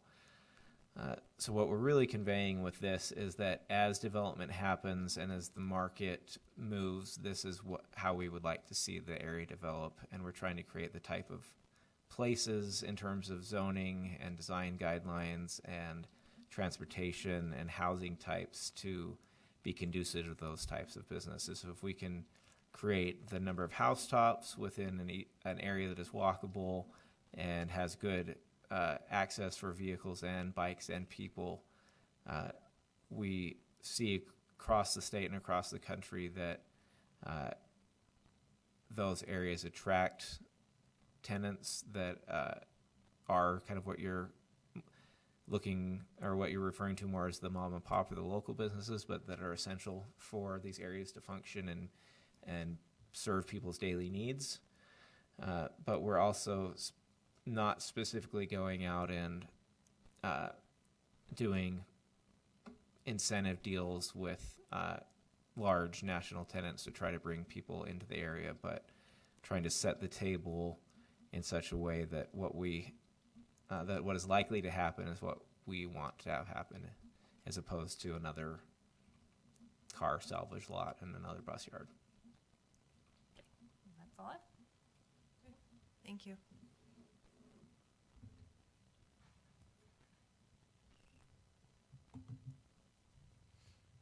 Hi, Chad Tripp, 843 West, 1450 South. Again, right here on this street here. To Shauna's point, so is this going to be like a big sports complex here? I know it's a 30,000 foot overview. I don't know. We haven't developed programs or topologies for that space, and it may not even be in that exact space, but simply stating that as we look to allocate 60 acres of parks and open space, that's a place where a large, based on our Parks and Rec master plan that says there should be a large community park of a certain size for every distributed throughout the city and for each certain increment of population, that's a likely place where that larger community park could be located. Not community park like just a community type of park, which is just a certain size and a certain program. Okay. It's not copying the park named community park. Oh, Maybe we should name that something else. Yes.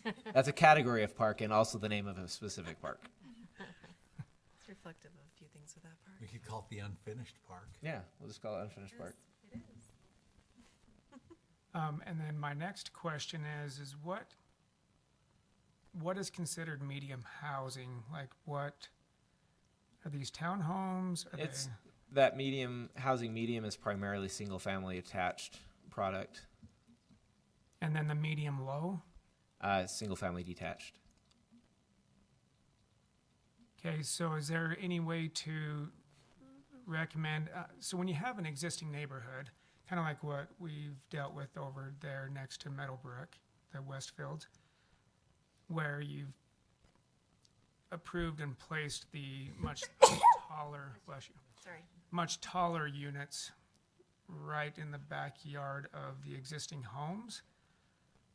I know that they didn't really anticipate that, but of course it does impact property value, those types of things. And when you build a home and you see the growth around you and you anticipate that growth is going to continue in the trajectory of single dwelling homes, and then something like that gets placed behind you,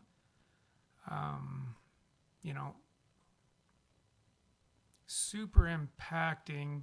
I know you can't get away from that entirely, but when you deal with a subdivision that is a decade old, and then you place tall buildings directly behind them, I feel like there's a different way that can be approached. I feel like you guys maybe get a little bit less backlash, maybe a bit more cooperation with the community, at least in some of these areas. When you move into areas like this that are under development, you can kind of sense the trajectory that these are going at, right? So you live in an area that is typically what you have around you, is taller units, condos, those sorts of things.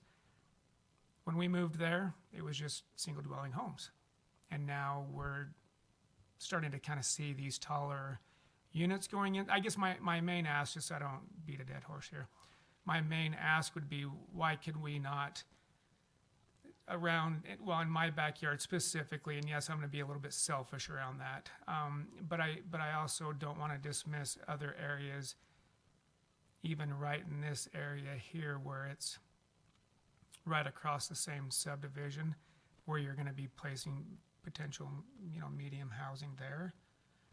Why not kind of do some switching around and kind of ease into that, right?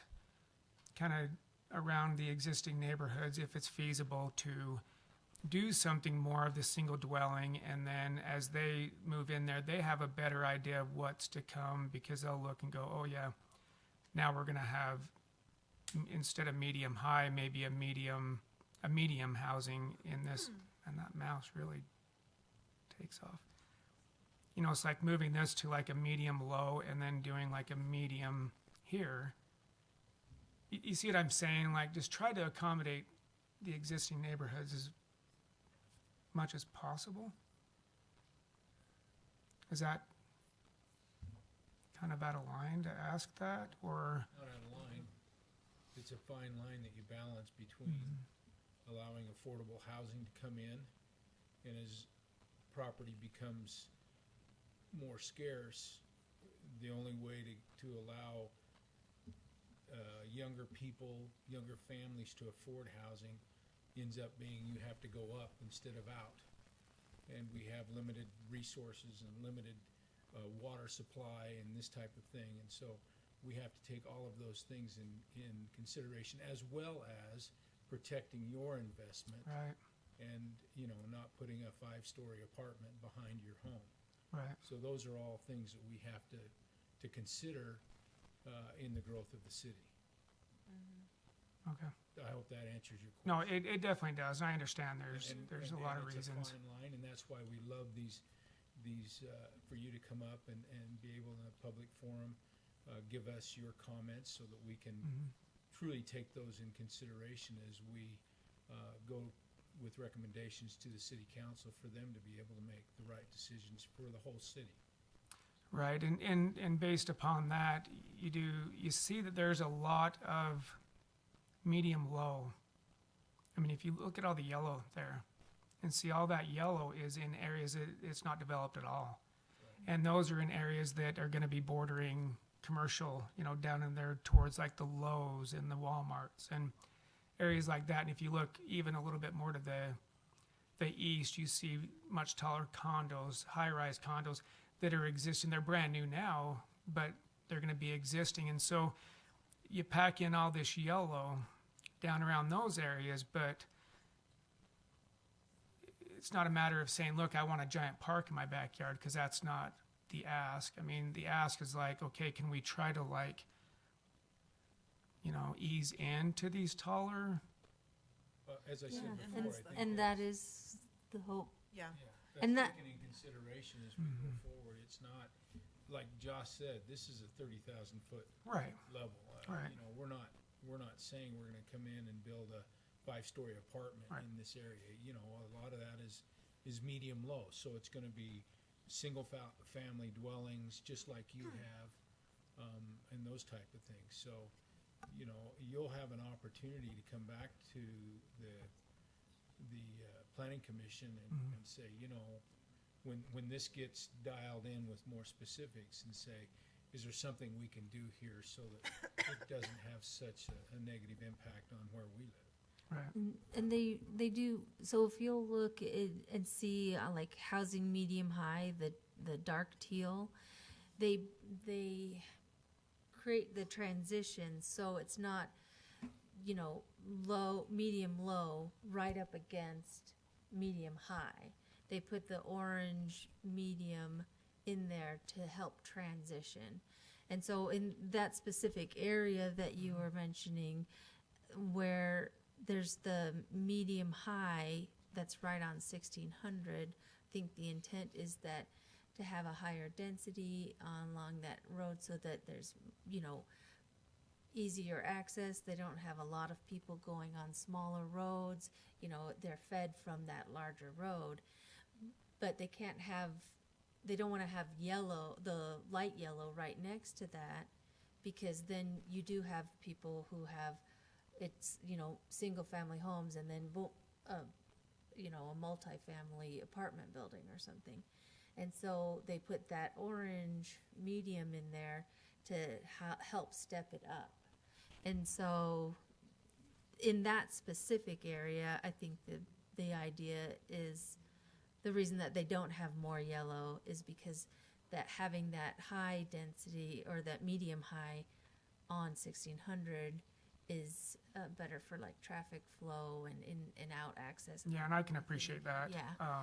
So I would say that in that specific case, that's why. Not saying it has to stay that way, but they are, in planning this, they're trying to have it go in gradually increase, so you don't have a low density next to a really high density, and it helps move it through.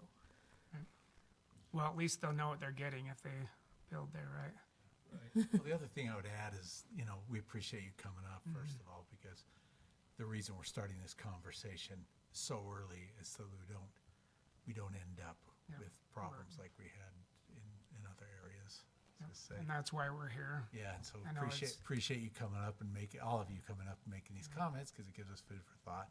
But I think your comment is right on. I think the effort is to make sure that it's transitioned properly. We'll just transition from, whatever is better for me. Just kidding. I'm kidding. And then I had one more Let us question. play into it. Yeah. I'm here, nobody else is. Just kidding. And then, okay, so 1600 South, I know that's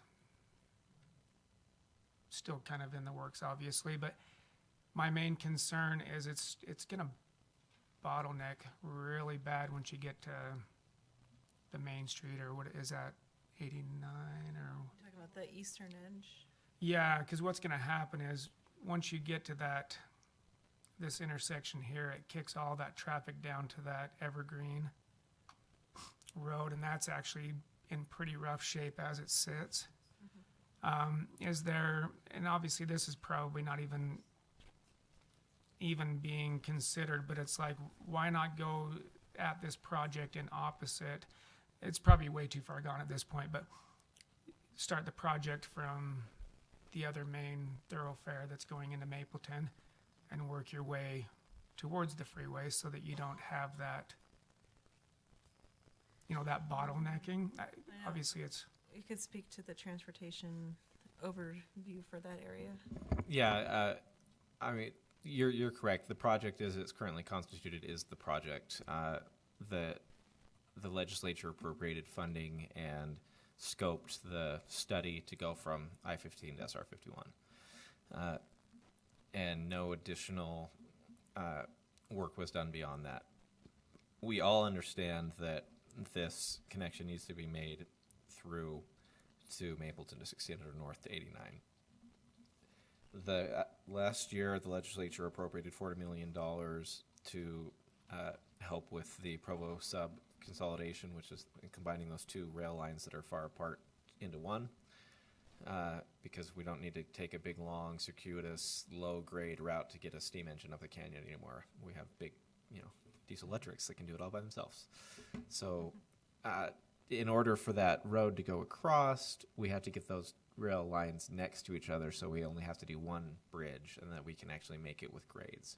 So that project is ongoing. It's moving forward, and the planning, kind of the high-level planning for how to take 1600 across to 89 is in the works. But it's clear to everyone that the capacity of that street is going to, at least running east and west, is going to be limited by what people do at the east end, and what that equilibrium will be, how much delay and how much traffic on Evergreen people are willing to tolerate to continue to take that instead of getting off on 4th and coming down 51 or 89 will be interesting to see. But the city is evaluating whether we need to do interim treatments on Evergreen to dissuade through traffic, and other incremental steps we can take to make things as good as possible until that additional connection is made. It's a very clear upcoming issue. Because the 1600 South, that project is a state UDOT Yes, project, and as well the extension that Yeah. It's far beyond the capacity of the city to. and so we are able to give input, advising kind of a thing.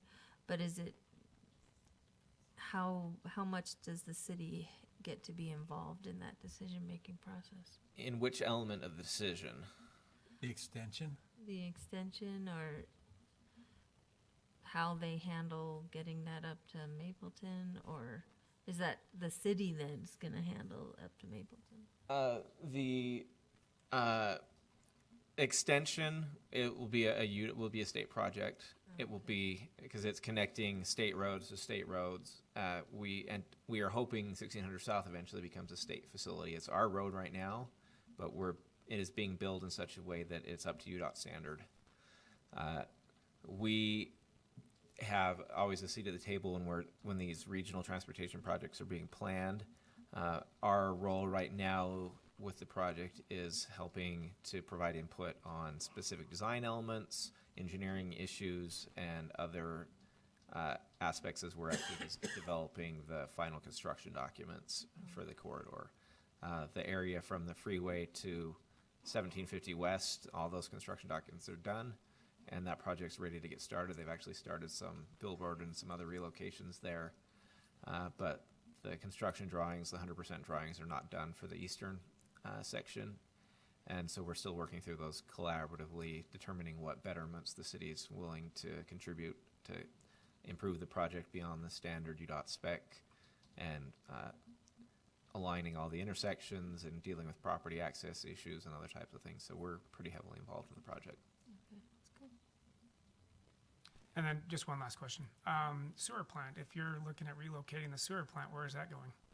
I would love to know, but we don't Hopefully have way that away from my information. house, because I smell that stink. Right. Did As you do drive by there? So you guys don't know, there's no, Hopefully to Spanish Fork, but yeah, we're not sure. that's a good idea. We take their traffic, so we should give them our sewer plant. I think it's a good trade-off. So you don't have any idea where that, would you No. think it'd go like way west or, That'd be a great question for Public Works. oh, public, okay.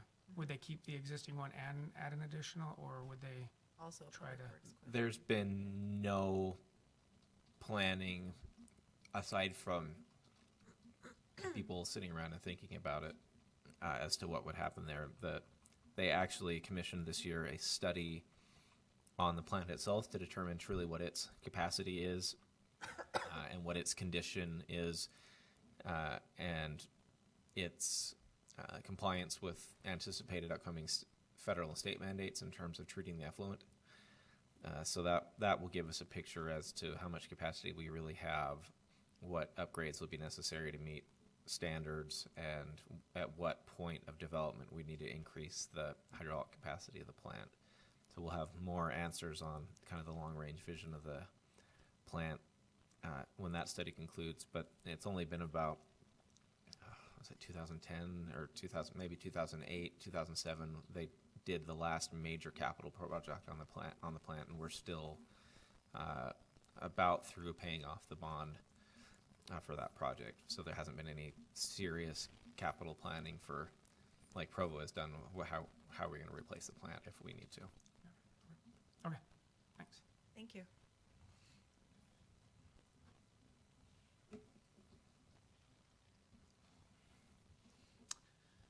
I'm Michael Oles. I'm at 791 West, 1450 South, and this is a family affair, to quote Sly and the Family Stone.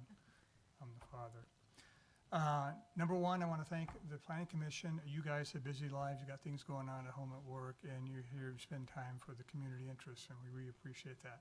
It's not always seen by the public, but their end results they see, and they appreciate that. So thank you. And Josh and other members of the city staff, I appreciate their openness to input. So Josh made a comment. He says, "Well, we're looking at decades here as this thing unfolds." Is the driving timeline on that the UDOT completion of the interchange?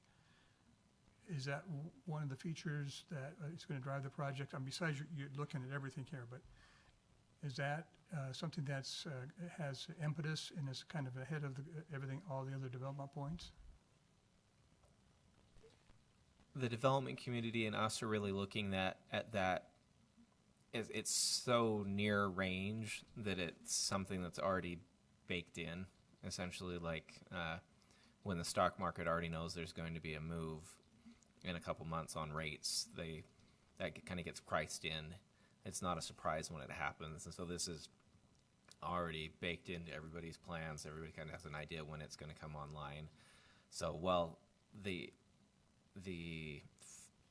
moving this project up in time led us to want to move this planning project up in time so that we were in place as additional demand. We had a plan in place as additional demand came into the corridor as a result of the interchange and the reconstruction of the street.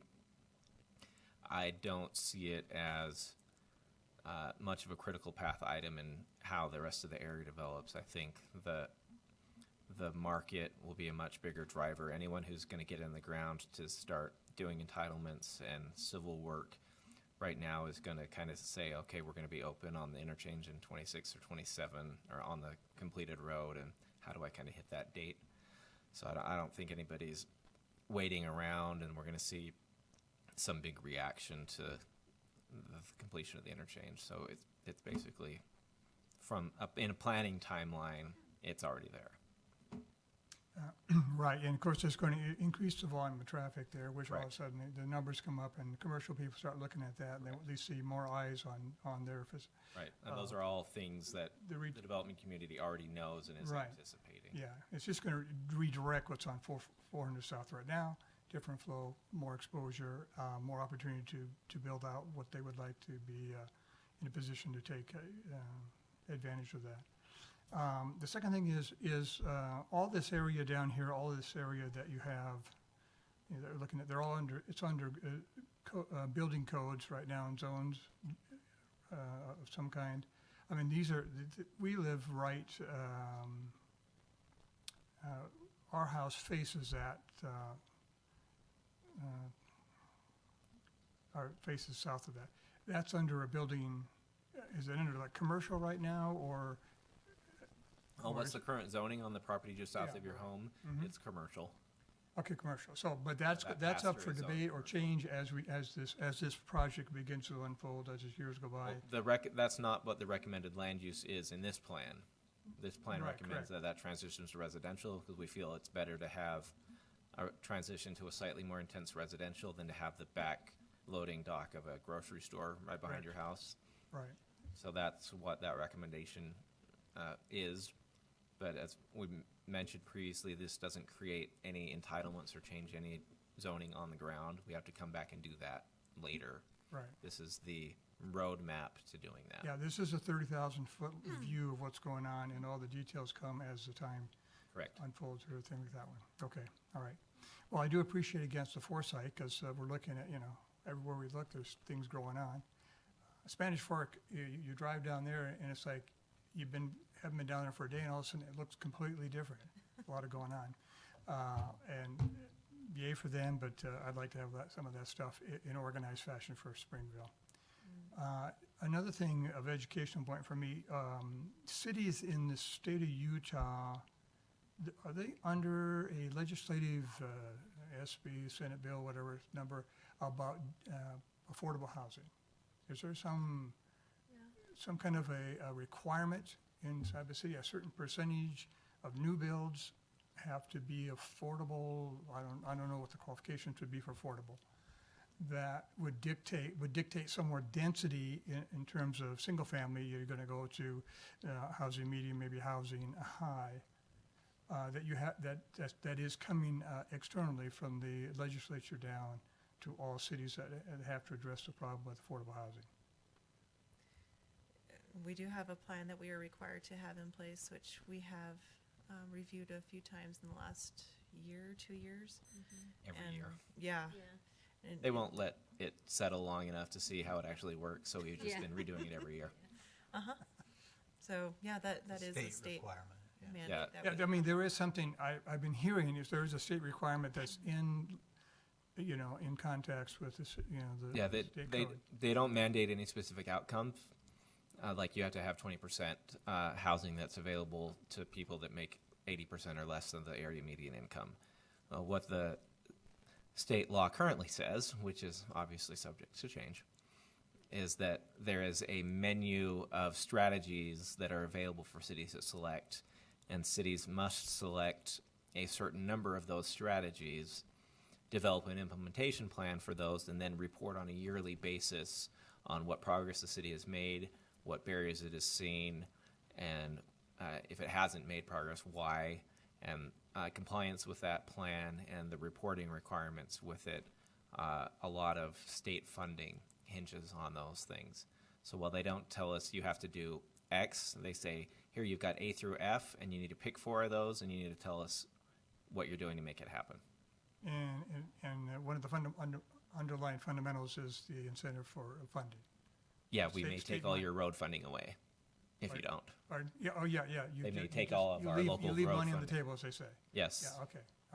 The- I just want to know what restraints you work within in Yeah. that regards, because I keep hearing or reading the paper and other sources of information about that too, so. Sure. And it's a challenge, for sure. Do you know where he could find a copy of ours? Yeah, it's online. Go to to the webpage, Community Development Planning, and then it's on the general plan page is our housing plan. And I can also send you a link. Yeah, okay, that's for Springville. That's the Springville Moderate Income Housing Plan. Right, and so there's a group of people that are working on this project with you, or that are making contributions, not just the planning commission. On the 1600 Yeah. South plan, yes, we retained a consultant team to help create the plan, Yes, right? To okay. do the Staffers work. from the city, and people are very familiar with infrastructure, et cetera, and the needs that are as things go on. Correct. All right, okay, Hopefully. yeah, yeah, right. Thank you. Thank you. Thanks.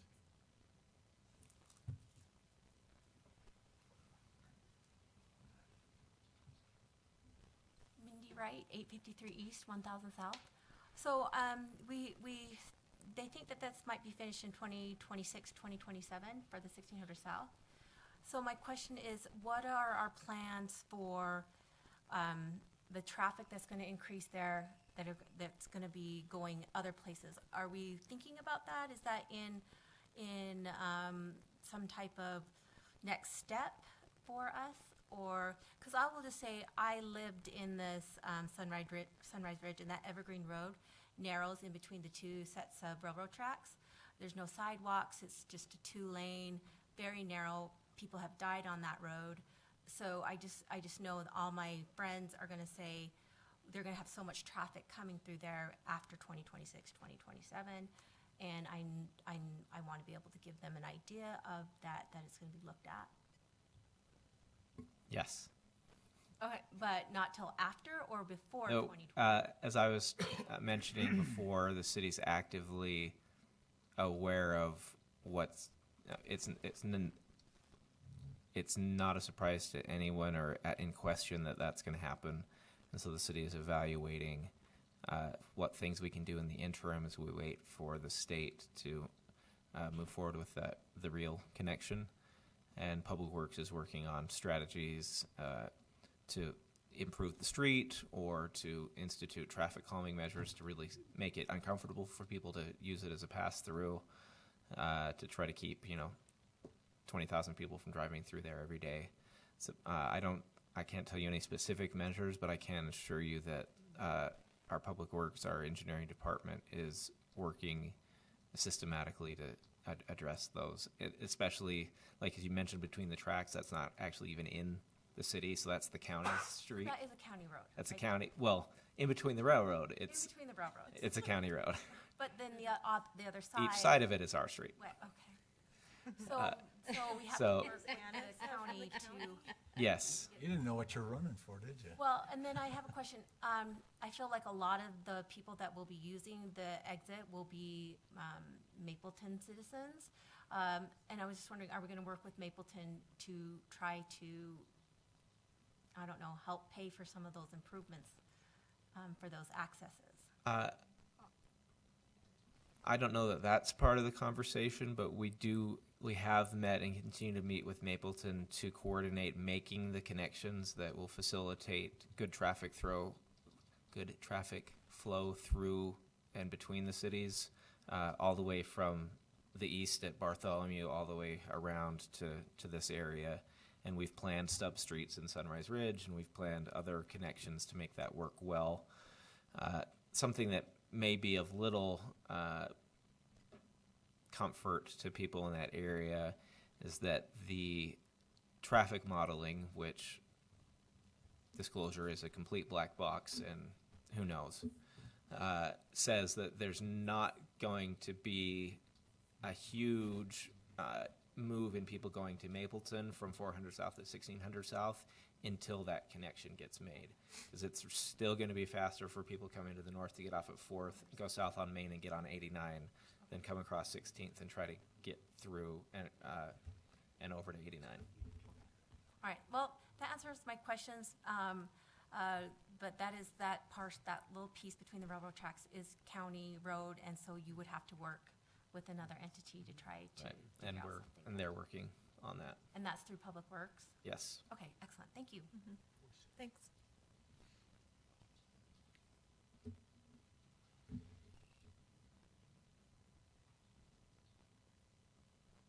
Alrighty.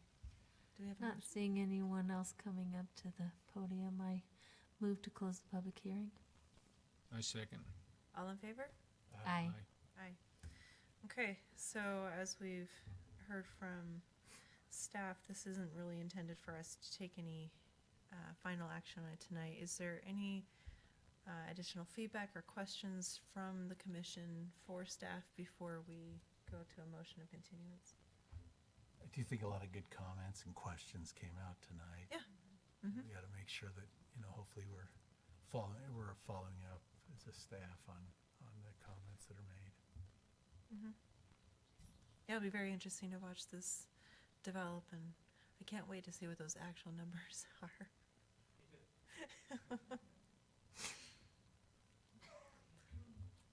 Okay. move to continue this item to a further date. Okay. Do we have a second? All in favor? Aye. Aye. Okay, that item is continued, and we'll continue to see this unfold and develop as we go back and forth on it in the future. Any information from staff before we adjourn the meeting? No, I'm not sure we've met since the training. So thank you for all those who were able to come. I enjoyed it. I'm happy and to hear your feedback. I want to encourage you to share it with me. Springville will most likely be hosting that event next year. We're really the last of the Southern Utah County big cities that haven't hosted, having gone through Spanish, Payson, and Santa Quinn's doesn't in that league, but Spanish and Payson have done it, so it's likely coming to us next year. So your feedback on this year's event and ideas for next year's would be very much appreciated. And thank you to any or all of you that were able to attend any parts of the APA conference. I know that Commissioner Farrer and I attended, found out after the fact that we were in at least one of the same sessions. And we'll be bringing to you over the next year things to consider that are an outgrowth of things we learned and discussed and heard at that conference. So be looking forward to that, and we should plan on seeing the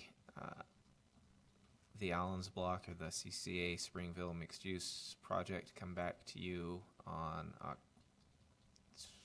in 2 weeks, October 24th. And other than that, there's a lot of talk about Westfield Central tonight. That park is coming along really nicely now, and the what we call the Greenway area, which are the two southern blocks that run along the edge of the street, are all graded and all the concrete is in, all the trees are in, and the irrigation's in. They will be doing sod by the end of the week. So that's we're really excited about it and hope somebody eventually comes and builds some houses in there. So go take a look, and they anticipate that the whole park, including the playground and the larger park area to the north, to be all completed by mid-November. Well, that'll be exciting. Good to see. And the active transportation plan. The active transportation plan will be before the city council next Tuesday. We're addressing your input and concerns in a couple different ways.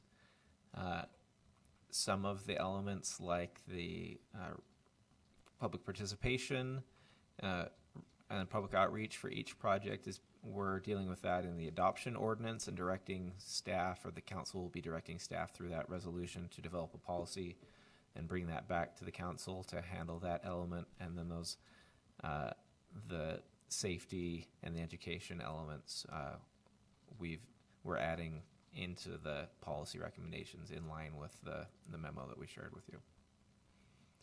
And the reframing downtown plan was adopted by council last Tuesday. So 1 down and 3 to go at the moment.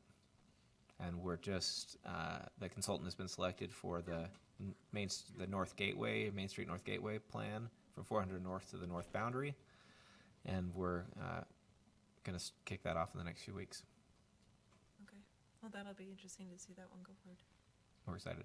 Yeah. Okay. Thank you. We have a motion. I'll make a motion, right? I'll second it. Second. All in favor? Aye. And we are adjourned. Thank you, everyone. And thank you to everyone who came tonight. It's great to have community feedback.